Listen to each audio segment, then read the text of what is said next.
Donc, moi, je suis Uriel, j'ai 38 ans. Je suis consultante en création d'entreprise. Je suis en couple avec Pierre-Louis, qui a 38 ans également, et qui est journaliste automobile. Et nous avons 3 enfants. Le premier, Elouan, a 8 ans. Et le second et troisième ont tous les deux 4 ans.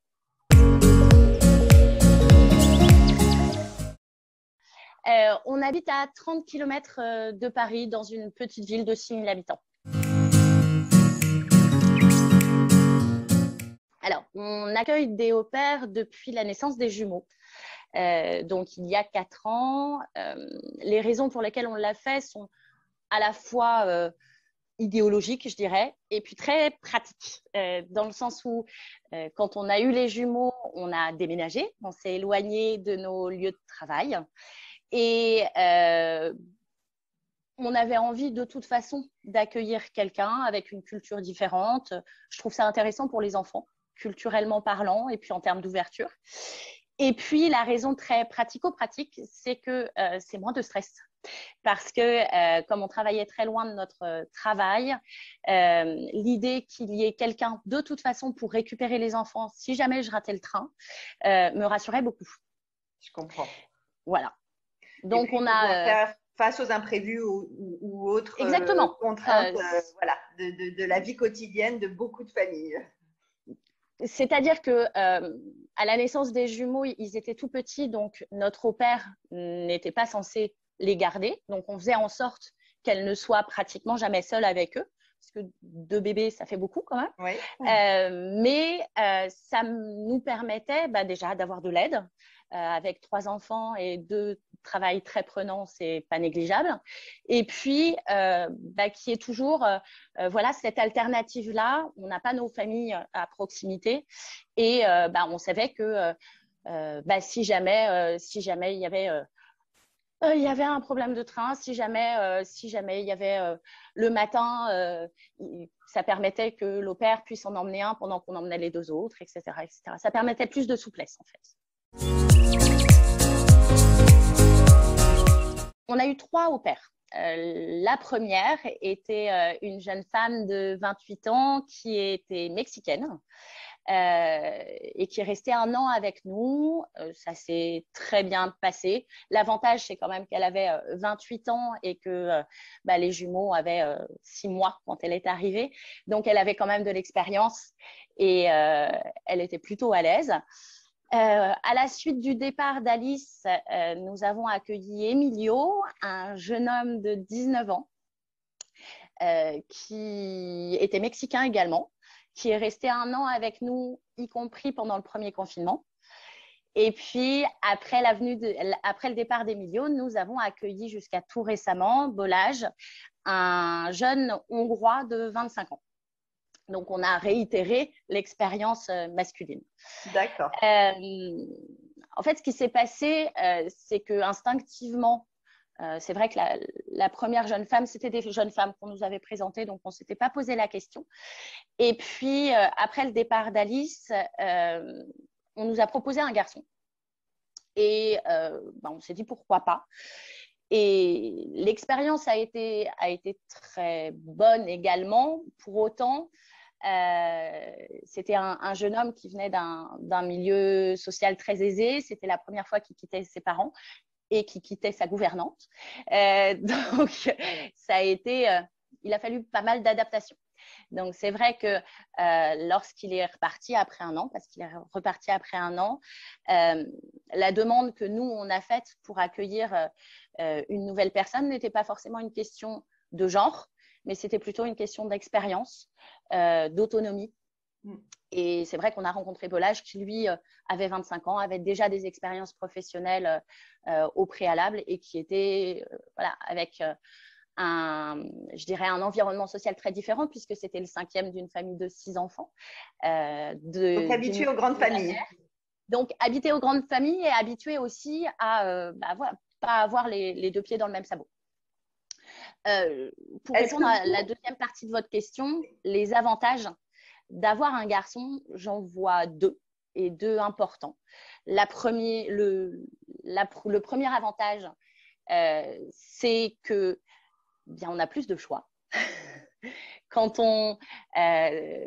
Si on se limite qu'aux filles, eh bien forcément, nous, les filles ne nous ont pas forcément nécessairement acceptées parce qu'on avait 3 enfants, parce que 3 petits et qu'on n'habitait pas dans Paris.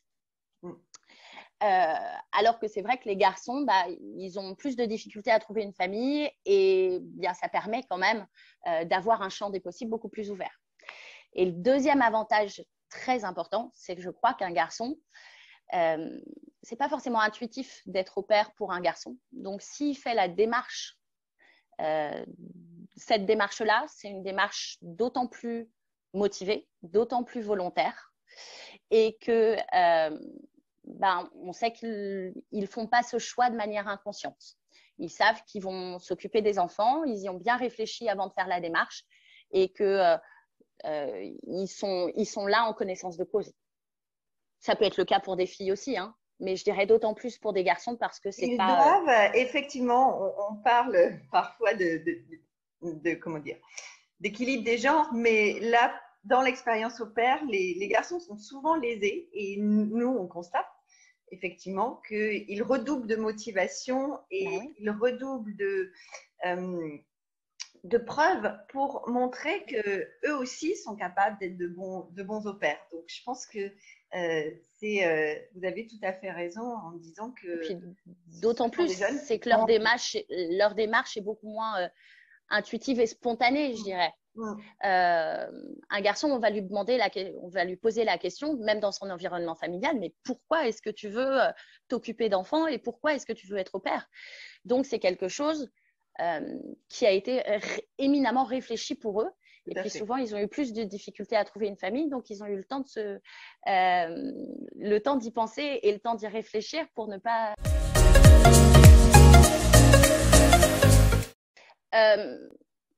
Alors, à vrai dire, pas vraiment. Dans le sens où Alice jouait beaucoup mieux au foot que Emilio.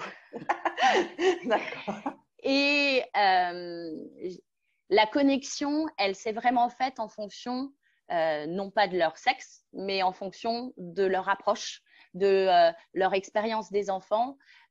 Emilio, finalement, a posteriori, on s'est rendu compte qu'il avait peu d'expérience avec les enfants et il a eu beaucoup plus de mal à se connecter aux enfants, à créer le lien avec les enfants, que n'a pu l'avoir Bolage ou Alice, qui, eux, avaient déjà des expériences avec les enfants et qui sont tout de suite allés vers eux.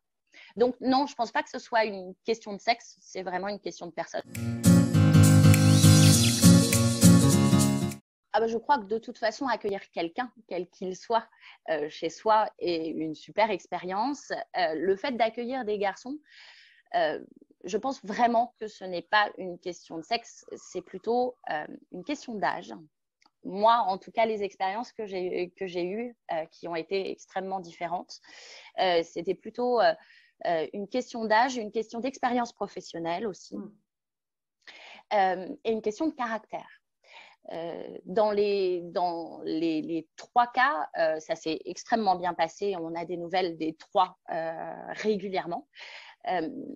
Mais c'est vrai que le fait qu'ils s'adaptent et le fait que nous, on s'adapte, ce qui a été déterminant, c'est le fait de discuter avec eux au préalable, de voir s'ils avaient la même façon d'envisager les choses, d'envisager même l'éducation, parce que s'il y aura forcément des frictions en termes d'éducation, ils vivent avec vous et ils s'occupent d'enfants, mais c'est vraiment la discussion préalable qui va amener ça. Et le fait que ce soit des garçons, eh bien, finalement, c'est, je dis, pour ma part, en tout cas, ça a été plutôt accessoire. C'est plutôt de l'opportunisme si aujourd'hui je choisis des garçons parce que… tout simplement parce que c'est une question de rencontre et puis que ça me laisse d'autant plus de choix et de possibilités.